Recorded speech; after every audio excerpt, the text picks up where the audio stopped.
انہوں نے تمہارے متعلق اس طرح سوالات کیے کہ میں بے اختیاری کے عالم میں حقیقت بیان کرنے پر مجبور ہو گئی۔ مجھے تم سے ایسے ہی کسی کارنامے کی توقع تھی یعنی۔ بہرحال میں اس سلسلے میں ذرا بھی فکر مند نہیں۔ تم ناراض ہو گئے آر مارک؟ نہیں، میں ناراض نہیں۔ ویسے خود ان کے بارے میں تم کیا جانتی ہو؟ کچھ نہیں، میں نے ان سے پوچھا ہی نہیں، بس وہ مسٹر تھریشر کہلاتے ہیں۔ ٹھیک ہے، تم خود کو سنبھالنے کی کوشش کرو، میں تمہیں حالات سے باخبر رکھوں گا۔ مسٹر تھریشر سے دوستی میں کوئی حرج نہیں، ان سے ملتی رہو، میں نے بڑی محبت سے اینی کو مشورہ دیتے ہوئے کہا۔ اینی خاموش ہو گئی تھی، میں نے بھی آنکھیں بند کر لی، سر گھوم رہا تھا۔ اسی دوران سکون کی نیند نصیب نہیں ہوئی تھی، رات کو جاگ کر ڈیوٹی دینی تھی، اس لیے ذہن کو سکون دینے کی کوشش کرتا رہا۔ کافی دیر گزر گئی تو میں اپنی جگہ سے اٹھا اور باتھ روم کی طرف چل پڑا۔ باتھ روم کا دروازہ کھول کر اندر داخل ہو رہا تھا کہ عقب سے کسی نے دھکا دیا اور میں نے بمشکل تمام خود کو سامنے کی دیوار سے ٹکرانے سے روکا، ورنہ شکل بگڑ کر رہ جاتی۔ میرے عقب میں باتھ روم کا دروازہ بند ہو چکا تھا اور پھر ایک زوردار ٹکر میرے سینے پر لگی اور پسلیوں میں شدید تکلیف محسوس ہونے لگی۔ پھر بھی میں نے ٹکر مارنے والے کو دیکھ لیا تھا، وہ وہی گنجے سر کا مالک تھا۔ کبھی ہیکل گنجے نے میرا کالر پکڑ کر مجھے پوری قوت سے گھسیٹا، لیکن اب وہ آسانی سے اپنی منمانی نہیں کر سکتا تھا۔ میں نے اپنا بدن ڈھیلا چھوڑ دیا اور اس پر جا پڑا۔ یہ بات اس کی توقع کے خلاف تھی۔ میرا وزن اس پر پڑا تو وہ توازن کھو بیٹھا، پھر دوسرے ہی لمحے میرا گھونسا اس کی ناک پر پڑا۔ وہ دروازے کے پاس سے ہٹنے کی کوشش کر رہا تھا کہ میں دوبارہ اس سے جا ٹکرایا۔ ناک سے مسلسل خون بہ رہا تھا جس کے باعث اس کا چہرہ بہت خوفناک ہو گیا تھا۔ یکایک خوفناک غراٹ اس کے حلق سے نکلی اور وہ جھک کر کسی بیل کی مانند مجھ پر حملہ آور ہوا۔ اس نے میرے سینے پر ٹکر مارنے کی کوشش کی، لیکن جیسے ہی اس نے سر جھکا کر اپنے بدن کو آگے بڑھایا، میں نے توریہ لٹکانے والا ہینگر پکڑ کر جھولتے ہوئے ایک لات اس کے منہ پر رسید کر دی اور یہ کراٹے کا داؤ تھا۔ وہ الٹ کر نیچے گر پڑا۔ جگہ تنگ تھی، ورنہ اس دیو نما انسان سے جیتنا اتنا آسان نہیں تھا۔ وہ کسی قدر بھاری بدن کا مالک تھا اور میں اس کی نسبتاً کافی ہلکا پھلکا، اس لیے آسانی سے حرکت کر رہا تھا اور اسے اپنے جسم کو ادھر ادھر گردش دینے میں دشواری پیش آ رہی تھی۔ میں نے توریہ لٹکانے کے مضبوط ہینگر کے سہارے کو غنیمت سمجھا اور اسے پکڑ کر دوبارہ اچھلا۔ اس مرتبہ میں نے اس کی دونوں پنڈلیوں کا نشانہ بنایا تھا۔ اس کے حلق سے کربناک چیخ نکل گئی۔ پھر میں نے مسلسل آوازیں سنی۔ باہر سے باتھ روم کا دروازہ پیٹا جا رہا تھا۔ ایک سخت آواز میں کہا جا رہا تھا، دروازہ کھولو ورنہ اسٹین گن سے فائرنگ شروع کر دی جائے گی۔ دروازہ کھولو اور اپنے عبرتناک انجام کو دعوت نہ دو۔ میں تھریشر کے کھڑے ہونے کا انتظار کرنے لگا، مگر میری زیادہ اس پر ضربیں لگنے کی وجہ سے وہ ناکارہ ہو گیا تھا۔ وہ اٹھنے کے لیے ہاتھ پاؤں مار رہا تھا اور اس کی کوشش میں اسے کسی طرح بھی کامیابی حاصل نہیں ہو رہی تھی۔ دروازہ کھولنے کے لیے اس کے پاس سے گزرنا ضروری تھا اور مجھے یقین تھا کہ اگر میں اس کے نزدیک سے گزرا تو وہ یقیناً میری ٹانگیں پکڑنے کی کوشش کرے گا۔ ایک بار پھر میں نے وہی ہینگر پکڑ لیا اور اس کی توجہ بٹانے کے لیے اچھل کود شروع کر دی۔ اس کے چہرے پر بدحواسی کے آثار نظر آنے لگے۔ وہ اندازہ کرنے کی کوشش کر رہا تھا کہ اس بار میں کہاں ضرب لگاؤں گا۔ میں نے دھوکہ دینے کے لیے اسی انداز میں پاؤں چلائے جیسے دوبارہ اس کی پنڈلیوں کو نشانہ بنانا چاہتا ہوں۔ وہ دھوکہ کھا گیا۔ اس نے بے اختیار اپنی پنڈلیاں سکوڑ کر ان پر بدن کو جھکا لیا اور میں یہی چاہتا تھا۔ میری زبردست ٹھوک کر اس کی پیشانی پر پڑی اور وہ پھر الٹ گیا۔ اس کے ساتھ ہی میں نے اسے پھلانگ کر دروازے کی طرف چھلانگ لگا دی۔ پھر دوسرے ہی لمحے میں نے دروازہ کھول دیا۔ باہر 4 ہائی جیکر موجود تھے، ان میں سے 2 نے مسافروں پر اسٹین گنیں تان رکھی تھی اور 2 دروازے کے سامنے موجود تھے۔ دروازہ کھلتے ہی وہ پیچھے ہٹے، لیکن مجھے باہر نکلتے دیکھ کر ان کے چہروں پر سکون کے آثار نظر آئے۔ تمام مسافر پریشان نظروں سے اسی طرف دیکھ رہے تھے۔ ہائی جیکر اندر گھس آئے اور پھر وہ گنجے تھریشر کو گھسیٹتے ہوئے باہر لے آئے۔ صورتحال انہیں معلوم ہو گئی تھی۔ مسافروں نے انہیں بتا دیا تھا کہ میں باتھ روم میں داخل ہو رہا تھا کہ تھریشر اپنی جگہ سے اٹھا اور دوڑتا ہوا باتھ روم میں داخل ہو گیا۔ اس نے مجھے دھکا دے کر باتھ روم کا دروازہ بند کر لیا تھا۔ ظاہر ہے اس کے بعد کے حالات مسافروں کو معلوم نہیں ہو سکے تھے۔ کچھ معلوم کرنے کے لیے دونوں ہائی جیکر نے ٹھوکریں مار مار کر تھریشر کا حلیہ بگاڑ دیا تھا، لیکن تھریشر کے انداز سے عجیب سی کیفیت کا اظہار ہو رہا تھا۔ ہائی جیکر کی مسلسل اور خوفناک ضربوں کے باوجود اس نے ایک بار بھی آواز نہیں نکالی تھی، بلکہ آنکھیں بند کیے کچھ بڑبڑاتا رہا تھا۔ تب ایک ہائی جیکر نے بڑی بے دردی سے اس کا گریبان پکڑا اور اسے بٹھا دیا۔ پھر کرخت لہجے میں بولا، یہ کیا حرکت تھی؟ ہائی جیکر کی آواز شعلہ بار تھی۔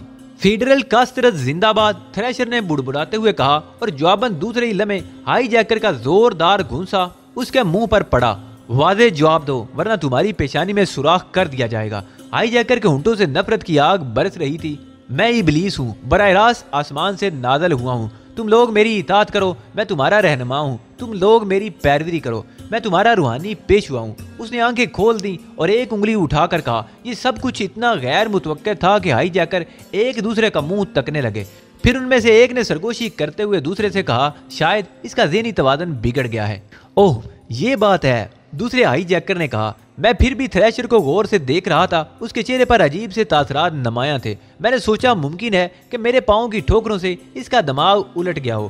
لوگوں نے بہت کوشش کی کہ وہ ہوش مندانہ گفتگو کرے، لیکن تھریشر نے قاعدے کی کوئی بات نہیں کی۔ بلاخر ہائی جیکر اسے جہاز سے اتار کر نیچے لے گئے۔ تھریشر بڑے اطمینان سے نیچے آیا اور زمین پر اس طرح بیٹھ گیا جیسے وہ ریاضت میں مصروف ہو۔ اس کی آنکھیں بند تھیں اور وہ زیر لب کچھ بڑبڑا رہا تھا۔ ہائی جیکر ایک دوسرے سے پوچھنے لگے۔ میں بھی نیچے آ گیا۔ ہائی جیکر ابھی تک تھریشر کے بارے میں کوئی فیصلہ نہیں کر پائے تھے اور میرے اپنے ذہن میں تھریشر کے متعلق عجیب و غریب خیالات پیدا ہو رہے تھے۔ محمود جالود کافی فاصلے پر کھڑا ان ہنگاموں کو دیکھ رہا تھا۔ اس نے ابھی تک براہ راست ان ہنگاموں میں مداخلت نہیں کی تھی۔ چند لمحوں بعد اس نے اشارے سے مجھے اپنے قریب بلایا۔ اسی دوران وہ دوسرے ہائی جیکر کو ہدایت دیتا رہا تھا۔ جیسے ہی میں نزدیک پہنچا اس کے ہونٹوں پر مسکراہٹ پھیل گئی۔ کیا معاملہ تھا؟ محمود جالود نے سوال کیا۔ میں کچھ دیر خاموش رہا اور پھر میں نے اسے ساری تفصیل بتا دی۔ محمود جالود گہری نگاہوں سے مائک تھریشر کی جانب دیکھ رہا تھا۔ پھر اس نے کہا، یہ شخص بہت مشکوک ہے۔ ممکن ہے اس نے یہ حرکت اس لیے کی ہو کہ ہائی جیکر کی توجہ اس نئے ہنگامے کی طرف مبذول ہو جائے اور ادھر اسرائیلی اس جہاز پر حملہ کر دے۔ یہ نازک اور پیچیدہ صورتحال میرے پیش نظر تھی، اس لیے میں نے صرف 2 آدمیوں کو ان ہنگاموں سے نمٹنے کے لیے اوپر بھیج دیا۔ تمہارا کیا خیال ہے؟ ممکن ہے ایسا ہی ہو، میں نے الجھے ہوئے انداز میں کہا، کیونکہ میرے ذہن میں کچھ اور اندیشے ابھر رہے تھے۔ میرے خیال میں مائک تھریشر کا یہ مقصد ہرگز نہیں تھا کہ وہ نیا ہنگامہ کھڑا کر کے اسرائیلی فوجیوں کو جہاز پر حملہ آور ہونے کا موقع دے۔ اگر ایسی بات ہوتی تو اینی پارکر سے وہ میرے بارے میں معلومات حاصل کرنے کی کوشش نہ کرتا۔ یقینی طور پر وہ صرف میری ذات سے دلچسپی رکھتا تھا، مگر کیوں؟ میں نے اپنے خیالات کا اظہار محمود جالود سے نہیں کیا اور اپنے بارے میں سوچتا رہا۔ کچھ دیر بعد حالات پرسکون ہو گئے تھے۔ محمود جالود کے اشارے پر تھریشر کے دونوں ہاتھ اس کی پشت پر باندھ دیے گئے اور دونوں پیروں کو بھی مضبوط رسیوں سے جکڑ کر اسے طیارے کے نیچے پہنچا دیا گیا، مگر اس طرح کہ وہ اب اپنی جگہ سے جنبش بھی نہیں کر سکتا تھا۔ یہ لوگ کوئی خطرہ مول لینے کو تیار نہیں تھے۔ ان کارروائیوں سے فارغ ہو کر میں اوپر آ گیا اور اینی پارکر کے پاس بیٹھ گیا۔ اینی نے حسب توقع میرا دماغ چاٹنا شروع کر دیا۔ وہ مجھ سے مسٹر تھریشر کے بارے میں معلومات حاصل کر رہی تھی۔ میں کیا کہہ سکتا ہوں؟ یہ تو تم ہی بتا سکتی ہو کہ مسٹر تھریشر نے تم سے کیا گفتگو کی تھی۔ میں نے کسی قدر ناخوشگوار لہجے میں کہا، پیڈرو کیا تم میری طرف سے مشکوک ہو رہے ہو؟ اس نے چونک کر پوچھا۔ تم خود سوچو اینی، اس شخص نے تم سے میرے بارے میں معلومات حاصل کی اور پھر مجھ پر حملہ آور ہو گیا۔ آخر یہ سب کچھ کیا ہے؟ تو کیا تمہارے خیال میں میں نے اسے اس بات کے لیے آمادہ کیا تھا؟ اینی نے بھرائی ہوئی آواز میں پوچھا۔ میں یہ تو نہیں کہتا اینی، پھر بھی کوئی نہ کوئی بات تو ضرور تھی۔ وہ مجھے کافی خطرناک آدمی معلوم ہوتا ہے۔ اگر مجھے اس بات کا علم ہوتا تو یقین کرو میں اسے اپنے قریب بھی پھٹکنے نہیں دیتی۔ کتنا لمبا چوڑا آدمی تھا وہ، لیکن تم نے تو پیڈرو اس کا حلیہ ہی بگاڑ کر رکھ دیا۔ میں نے اسے بغور دیکھا تھا، اس کی حالت بہت شکستہ نظر آ رہی تھی۔ اینی اس طرح میری بہادری کا اعتراف کر کے میرے ذہن سے ناگوار تاثرات زائل کرنا چاہتی تھی۔ میں نے جواب میں کچھ نہیں کہا، لیکن مسکرا کر خاموش ہو گیا۔ ٹھیک 11:30 بجے مجھے اپنی ڈیوٹی پر جانا پڑا۔ میرے ساتھ ایک اور شخص ابراہیم عادل بھی تھا، جو اس ٹیلے پر پہلے سے موجود تھا۔ ایک اسٹین گن مجھے بھی دے دی گئی، حالانکہ میں اس کے استعمال سے بخوبی واقف نہیں تھا، پھر بھی بوقت ضرورت ٹرائگر پر دباؤ تو ڈال ہی سکتا تھا۔ ابراہیم عادل بہت دلچسپ نوجوان تھا۔ وہ مجھے اپنی مہمات کے قصے سنا رہا تھا اور 2 گھنٹے کی سخت ڈیوٹی گزر گئی کہ پتہ بھی نہ چل سکا۔ ابراہیم عادل سے میری اچھی خاصی دوستی ہو گئی تھی۔ 2 گھنٹے کے بعد جب دوسرے 2 آدمیوں نے ہماری جگہ لی تو میں نے چونک کر انہیں دیکھا۔ ارے ہماری ڈیوٹی ختم ہو گئی، وقت اتنا تیز رفتار ہے۔ جناب علی اب آپ آرام کریں، آنے والے دونوں نے مسکراتے ہوئے کہا اور ہماری جگہ سنبھال کر بیٹھ گئے۔ میں نے جہاز میں واپس جانا مناسب نہیں سمجھا تھا، اس لیے ریت کے ایک ٹیلے پر ہی لیٹ کر گہری نیند سو گیا۔ تھکن اس قدر زیادہ تھی کہ ایک ہی کروٹ سے سوتا رہا، یہاں تک کہ صبح ہی کو آنکھ کھلی۔ سورج نکل آیا تھا اور حالات بالکل پرسکون تھے، کوئی خاص بات ظاہر نہیں ہوئی تھی۔ تقریباً 10:30 بجے محمود جالود کو سامنے رکھے ہوئے وائرلیس سیٹ پر اشارہ موصول ہوا۔ جواباً اس نے وائرلیس کا سوئچ آن کر دیا۔ میں میجر رافن فالکن مخاطب ہوں، تمہارے چیف سے بات کرنا چاہتا ہوں۔ کہو میجر، کیا بات ہے؟ محمود جالود نے پوچھا۔ ایک شخص تم سے ملنا چاہتا ہے، یہ سوئٹزرلینڈ کا تاجر مائیکل پارکر ہے۔ اس کی بیٹی جہاز میں سفر کر رہی تھی، اس کا نام اینی پارکر ہے۔ اگر تم مناسب سمجھو تو اسے اس کی بیٹی سے تھوڑی دیر کے لیے ملنے کی اجازت دے دو، ہم تمہارے شکر گزار ہوں گے۔